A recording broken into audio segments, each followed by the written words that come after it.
আমরা হিজামার পূর্বে স্কিনটাকে ডিসইনফেকশন করব, হ্যাঁ, যাতে স্কিনটা ডিসইনফেকশন থাকে।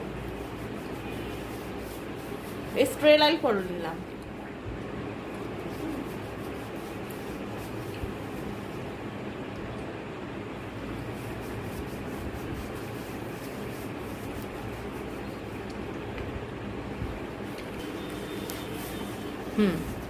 স্কিন নিট অ্যান্ড ক্লিন হওয়ার পরে, হ্যাঁ, আমরা টিস্যু দিয়ে, হ্যাঁ, হেক্সিসোল দিয়ে ক্লিন করার পরে দেন আমরা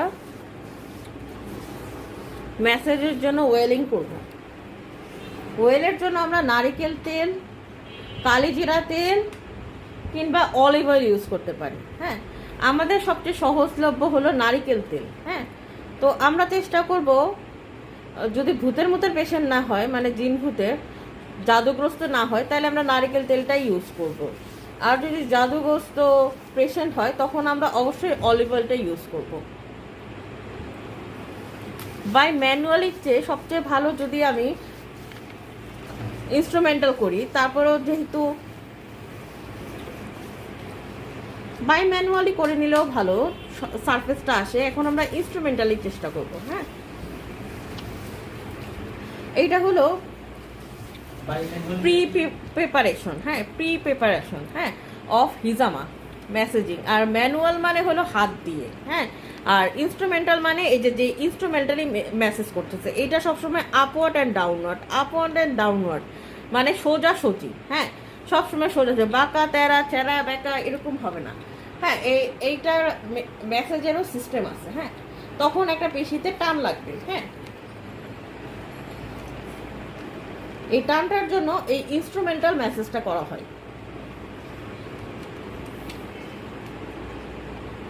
হিজামার পূর্বে এই মেসেজিংটা খুবই ইম্পর্টেন্ট প্রিপারেশনের জন্য। বডিতে ওয়ার্ম আপটা খুব জরুরি। হ্যাঁ, বডির সাথে একটা সাপোর্টিভ ট্রিটমেন্ট হচ্ছে, তার আগে বডির প্রিপারেশনটা খুব জরুরি। এখন আমরা আরেকটা ইনস্ট্রুমেন্ট দিয়ে মেসেজিংটা করব।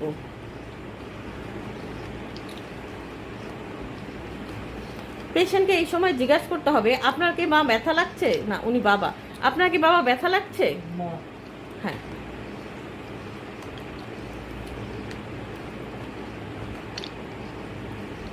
হ্যাঁ, এখন আমরা ইউজ করব অ্যানাস্থেসিয়া জেল। হ্যাঁ, ইসিজি জেলটা, এটা দিলে স্কিনটা ময়েস্ট হয়ে যাবে, নাম হয়ে যাবে। হ্যাঁ, ল্যাসিকের পূর্বে, লেজারের পূর্বে ওই জেলটা দেওয়া হয় যাতে স্কিনের তাপ বেশি না লাগে। হ্যাঁ, এটা তেমন কোনো সিভিয়ার প্রসিডিওর না, সিরিয়াস, তারপরেও আমরা এই ময়েস্টের জন্য এই জেলটা ইউজ করব যাতে পেইনটা রিলিফ থাকে। হ্যাঁ, সর্বোপরি আমরা কখনোই চেষ্টা করব না পেশেন্টের স্কিন ইনজুরি এবং পেশেন্টটা যাতে কোনোভাবে হ্যাজার্ড হয়, কমপ্লিকেশন হয়, এই জন্য এই জেলটা ইউজ করা।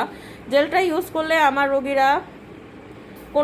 রোগীর ইনশাল্লাহ কোনো কমপ্লেন হয় না। তো আমরা জেলটা ইউজ করলে জেলটা ময়েস্টের কারণে স্কিনটা তাড়াতাড়ি গ্লোরিফাই হয়, হ্যাঁ, অ্যাপোস্ট হয়ে যায় এবং স্কিনে কোনো দাগ থাকে না। অনেকে বলে যে স্কিনে দাগ থেকে যায় হিজামার পরে, বাট এই জেলটা খুব ভালোই, পেইন অত দেয় না। আমার রোগীরা তো বুঝতেই পারে না, ঘুমায় যায়, আলহামদুলিল্লাহ। এখন আমরা কাপ লাগানোটা দেখবো। হ্যাঁ, আমার স্টুডেন্ট লাগাচ্ছে। হ্যাঁ, ফুল, হ্যাঁ, 2 আড়াই, হ্যাঁ, ইয়েস। এখন আপনি আস্তে করে খুলে ফেলবেন, সমস্যা নেই, খুলেন। হ্যাঁ, এই তো আড়াই কাপে এই যে এতটুক হবে, আড়াই করলে একদম পারফেক্ট। কোনোভাবেই যদি আমি বেশি করে ফেলি তখন দেখা যাবে প্রেশারটা এখানে বেশি থাকবে। হ্যাঁ, এখানে বেশির কারণে স্কিনে বার্ন হওয়া শুরু হবে। হ্যাঁ, হিজামাটা সায়েন্টিফিক্যালি করলে ঠিক আছে, বাট আমি যদি প্রপার ওয়ে রাজধানী মেনটেন না করি তখন দেখা যাবে যে কার্বন ডাইঅক্সাইডের ঘনত্ব বেশি হওয়াতে এই স্কিনগুলা খোলার পরে দেখবো ফোসকা পড়ে গেছে, পুড়ে গেছে। হ্যাঁ, বাট আপনি যখন আড়াই প্রেশারটা দিবেন তখন কিন্তু এটা আর হবে না, আলহামদুলিল্লাহ। এটা দেখেন। হ্যাঁ, এখন আমরা 11 নাম্বার ব্লেডটা দিচ্ছি। হ্যাঁ, 11 নাম্বার ব্লেডটার এই যে এতটুকু, হ্যাঁ, এতটুকু আমরা পার্টস করবো, এই যে এতটুকু, ঠিক এতটুকু, এর না একটু বেশি না একটু কম। এই যে হ্যান্ডেলিংটা হবে এরকম, দেখাও সাবির, দেখাও হ্যান্ডেলিংটা হবে এমন। হ্যাঁ, তো আমি এটা খুলতেছি।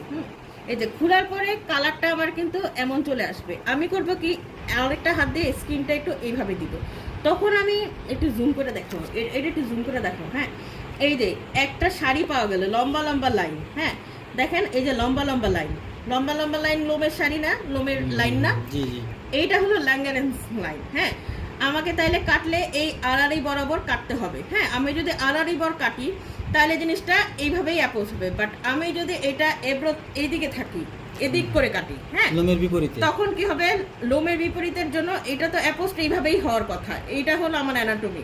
তখন কি হবে, এইটা এদিক সেদিক এদিক সেদিক, তখন ওই দাগটা ভিতরের স্কিনে থেকে যাবে। এই জন্য ল্যাঙ্গারহ্যান্স লাইন মেনটেন করে কাটলে আমার দেখা যাবে স্কিনে দাগটা থাকবে না। ঠিক আছে, আমি দেখি কিভাবে পাশ করবো। যে এতটুক, জাস্ট এতটুক, হ্যাঁ এতটুক, আমি জাস্ট স্কিনটা ছোঁয়াবো, এবং আমি যদি প্রথম প্রথম হই আমি গুনবো 40টা, 40টা কি 30টা, ঠিক আছে, এবং সবগুলো যাতে সোজাসুজি হয়। এই যে ল্যাঙ্গারহ্যান্স লাইন বরাবর, ঠিক পশম আছে? যেদিকে ঝুঁকে যাবে সেদিকটাই কাটতে হবে। ঠিক আছে, এখন আমি এটা আটকাই দিব।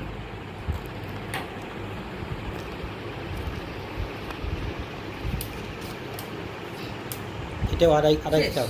আলহামদুলিল্লাহ। আচ্ছা। দেখো দেখো সাবির, দেখো কি সুন্দর একটা এর পিঠটা এখন পরিষ্কার হয়ে যাবে না, হুম পিঠের মধ্যে আর এই ঘা পোস্টা থাকবে না। আচ্ছা।